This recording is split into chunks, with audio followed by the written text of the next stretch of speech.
नमस्कार दोस्तों, स्वागत है आपके अपने YouTube चैनल एनालिसिस क्लासेस में। दोस्तों आज के इस क्लास में सेमेस्टर 2 का BBMKU political science core paper 3 का प्रीवियस ईयर क्वेश्चन पेपर को देखने वाले हैं। जो आपके एग्जाम में इस बार सेमेस्टर 2 का जो एग्जाम होने वाला बिल्कुल इसी पैटर्न पर आधारित प्रश्न पूछा जाएगा। इसमें कोई पैटर्न में बदलाव नहीं होने वाला है, क्योंकि आपको जो BBMKU का न्यू सिलेबस आया है 2020 था, इसका उसी पैटर्न पर आधारित पिछले बार प्रश्न पूछ लिया गया था। तो आपका जो इस बार पैटर्न आने वाला बिल्कुल इसी क्वेश्चन के पैटर्न पर रहेगा, इसमें कोई बदलाव नहीं होने वाला है। तो आप देख सकते हैं कोर पेपर 3 है, पॉलिटिकल साइंस सेमेस्टर 2 2021 का प्रीवियस ईयर क्वेश्चन पेपर है। बिल्कुल आपका जो इस बार होने वाला एग्जाम है इसी पैटर्न पर लिया जाएगा। तो चलिए देखते हैं प्रश्न का लेवल पैटर्न क्या था पिछले बार। तो आप देख सकते हैं आपका जो प्रश्न है, answer any 5 question in which question number 1 is compulsory, यानी कि किन्हीं 5 प्रश्न में उत्तर देना जिनमें से प्रश्न संख्या 1 अनिवार्य है। आपका प्रश्न 80 मार्क्स का रहने वाला है और आपको 5 प्रश्नों को सॉल्व करना है और प्रत्येक प्रश्न जो है 16 मार्क्स का रहने वाला है। तो आपको 5 प्रश्न को सॉल्व करना, जिनमें से क्वेश्चन नंबर 1 अनिवार्य है। क्वेश्चन नंबर 1 में आपका जो है ऑब्जेक्टिव प्रश्न 8 नंबर का रहेगा और शॉर्ट टाइप के 8 नंबर, तो यहाँ से 16 मार्क्स। और आपको 4 प्रश्न जो है शॉर्ट टाइप के लॉन्ग टाइप के प्रश्न को सॉल्व करना होता है according to BBMKU new syllabus के अनुसार। तो आप देख सकते हैं पहला प्रश्न, choose the correct answer of the following. प्रत्येक प्रश्न 1 नंबर का रहने वाला है और 8 प्रश्न है, तो आप यहाँ 8 नंबर बहुत आसानी से उठा सकते हैं, क्योंकि यहाँ बहुत ईजी प्रश्न पूछ लिया जाता है। तो पहला प्रश्न है, भारतीय अर्थव्यवस्था को किस प्रकार अंग्रेजी सरकार की व्यापार नीति ने बर्बाद किया।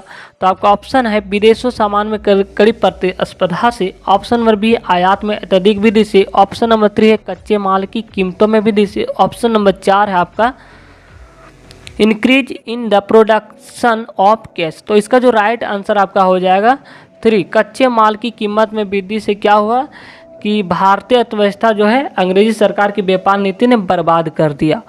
नेक्स्ट प्रश्न क्वेश्चन नंबर 1 का बी है।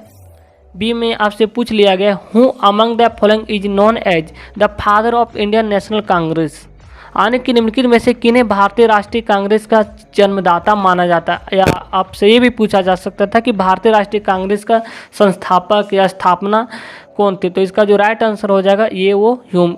बाकी लोगों को सभी को पता ही होगा। तो आपका ऑप्शन दिया हुआ है सुरेंद्र नाथ बनर्जी, ऑप्शन नंबर बी है दादा भाई नौरोजी, ऑप्शन नंबर 3 है ओमेश चंद्र बनर्जी, ऑप्शन नंबर 4 है ये हो ह्यूम। तो आपका जो राइट आंसर हो जाएगा ये हो Hume, option number 4 right answer हो जाएगा। नेक्स्ट प्रश्न सी नंबर, ए का सी है, यहाँ आपका 8 प्रश्न ऑब्जेक्टिव रहने वाला है। सी में आपसे पूछ लिया गया है कि स्वराज मेरा जन्मसिद्ध अधिकार, ये तो सभी को पता ही होगा कि और मैं उसे प्राप्त करके रहूँगा। तो इसका जो नारा दिए थे, ऑप्शन नंबर ए है Mohandas Karamchand Gandhi, option number B है जवाहरलाल नेहरू, बिल्कुल नहीं, ऑप्शन नंबर 3 है सुभाष चंद्र बोस। आपका नेक्स्ट ऑप्शन नंबर 4 है, option number sorry guys, option number 4 यहाँ किसी कारण नहीं है। तो ऑप्शन नंबर 4 आपका जो होगा बाल गंगाधर तिलक, आपका यही आंसर होगा। ऑप्शन नंबर 4 राइट आंसर होगा आपका। नेक्स्ट प्रश्न है डी नंबर में आपसे पूछ लिया गया है कि I am an Indian Tom Tom walking up all the sleepers so that they may walk up and work for their motherland, यानी कि मैं तो एक भारतीय टॉम टॉम हूँ जिसका कार्य सोते हुए भारतीय को जगाना है ताकि वे उठ सके, अपनी मातृभूमि के लिए कुछ कर सके। यह किसने कहा था। तो यह जो है आपका जो राइट आंसर हो जाएगा ऑप्शन नंबर ये में दिया हुआ है Dayanand Saraswati, option number B है मदन मोहन मालवीय, ऑप्शन नंबर 3 है लॉर्ड लिंटन, ऑप्शन नंबर 4 है एनी बेसेंट। तो आपको जो राइट आंसर हो जाएगा ऑप्शन नंबर 4 एनी बेसेंट का ये नारा था। नेक्स्ट प्रश्न ई नंबर में आपसे पूछ लिया गया है who was the founder of ब्रह्म समाज। तो संस्थापक के नाम भी यहाँ से 2-3-4 प्रश्न पूछा जा रहा है, जैसे कि राष्ट्रीय कांग्रेस के संस्थापक कौन थे, ब्रह्म समाज के, तो प्रार्थना समाज, ये सभी आपसे 2-4 प्रश्न आपको यहाँ इंपॉर्टेंट या इस पर आप ध्यान रखेंगे। तो आपका जो राइट आंसर हो जाएगा ऑब्जेक्टिव दिया हुआ है कि Devendra Nath Thakur, option number B है बंकिम चंद्र चटर्जी होगा, ऑप्शन 3 है राजा राम मोहन राय और ऑप्शन नंबर 4 है अरविंद घोष। तो आपका जो राइट आंसर हो जाएगा इसका ब्रह्म समाज के जो संस्थापक थे वो थे Raja Ram Mohan Roy. Option number 3 right answer. इसी से रिलेटेड आपको मैं कुछ इंपॉर्टेंट प्रश्न बता ही देता हूँ। आपसे ये भी पूछा जा सकता है कि आर्य समाज के संस्थापक कौन थे। तो आर्य समाज के जो संस्थापक थे 1875 में किए थे स्वामी दयानंद सरस्वती। और अगर आपसे पूछ लिया जाए देव समाज, तो देव समाज के जो संस्थापक थे पंडित शिव नारायण अग्निहोत्री। और अगर आपसे पूछ लिया जाए रामकृष्ण मिशन की जो 1897 में की गई थी, इसके संस्थापक कौन थे, तो स्वामी विवेकानंद। और कुछ ऐसा इंपॉर्टेंट प्रश्न, हाँ, हिंदू महासभा के संस्थापक कौन थे, तो मदन मोहन मालवीय जी थे, जिसका आपको ऑप्शन भी दिया होगा। और खिलाफत आंदोलन के संस्थापक थे अली बंधु। और युवा बंगाल आंदोलन हेनरी लुई विलियम डिरोजियो। और ब्रह्म समाज का आप तो पूछ लिए गया है, इसका थे राजाराम मोहन राय। अगर आत्मीय सभा पूछ लिया जाए तो भी राजाराम मोहन राय होगा। वेदांत कॉलेज पूछ लिया जाए तो राजाराम मोहन राय ही इनके संस्थापक थे। और साइंटिफिक सोसाइटी के जो संस्थापक थे सर सैयद अहमद खां थे। और पुणे सार्वजनिक सभा MG रानाडे। नेक्स्ट है ईस्ट इंडियन एसोसिएशन 1866 में जो है दादा भाई नौरोजी ने इसके संस्थापक थे। तो आप इस पर ध्यान रखेंगे। नेक्स्ट प्रश्न है F नंबर आपसे पूछ लिया गया इंडिया विंस फ्रीडम पुस्तक किसने लिखा। तो इसका जो राइट आंसर हो जाएगा आपका F नंबर का 4 नंबर होगा, मौलाना अबुल कलाम आज़ाद। ऑप्शन नंबर 4 शायद आपका यहाँ छूट गया है और यहाँ पे ऑप्शन नंबर 4 3 गायब है। तो आपका ऑप्शन नंबर 4 राइट आंसर होगा, मौलाना अबुल कलाम आज़ाद। इसे आप ध्यान में रखेंगे। जी नंबर में आपसे पूछा गया कि which directed the Swaraj act in 1898 में स्वराज विधेयक किसने निर्देशित किया।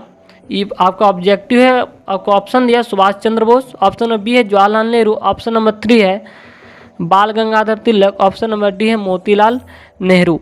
तो आपका जो राइट आंसर हो जाएगा Motilal Nehru. Option number 4 right answer है।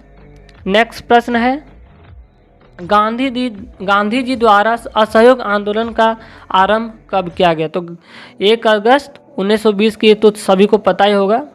अगर आपसे पूछ लिया जाए कि जालियांवाला बाग हत्याकांड की घटना कब घटी, तो 13 अप्रैल 1919 को। तो चलिए आपका ऑब्जेक्टिव खत्म हो चुका। आप देखते हैं शॉर्ट टाइप के प्रश्न भी एक का ये कंप्लीट हो चुका। अब बी में आपसे पूछा गया शॉर्ट टाइप के प्रश्न। यहाँ 2 प्रश्न आपसे पूछा जाएगा और प्रत्येक प्रश्न आपका जो है 4 नंबर का रहने वाला। यहाँ 2 क्वेश्चन 8 नंबर पूछा गया कि संक्षिप्त टिप्पणी लिखना है, पुनः समझौता और द्वैध शासन। ये भी आपके लिए इम्पोर्टेंट है, इससे आप ध्यान में रखेंगे। नेक्स्ट प्रश्न जो आपका 2 से क्वेश्चन नंबर 9 तक रहने वाला है। 2 से 9 तक आपको इनमें से 4 ही प्रश्न को सॉल्व करना है और प्रत्येक प्रश्न 16 मार्क्स का रहने वाला है।